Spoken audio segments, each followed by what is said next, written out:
ma'am? Ay, yes ma'am, cancel nyo na lang po ma'am.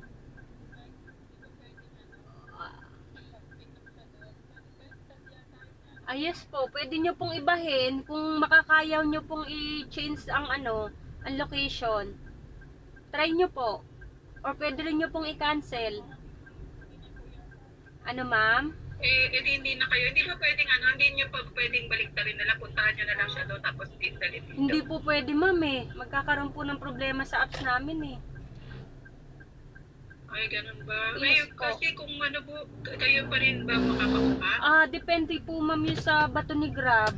Depende po kung sino po yung maa-assign. Hindi po namin kasi alam kung sino po yung magiging pasahero din namin. Ganun po. Change location nyo po or cancel nyo po. Kasi okay na sana kung babae pa. Mas safe siya eh. Safe naman po tayo ma'am sa Grab. Naka-tracking po tayo tsaka yung mga driver po. May audio protect din po tayo ma'am. Kaya huwag kayong mag-alala. Okay lang naman. Kaya lang siyempre mas Opo, mas prefer po sana kung babae, no? Try nyo lang din ma'am.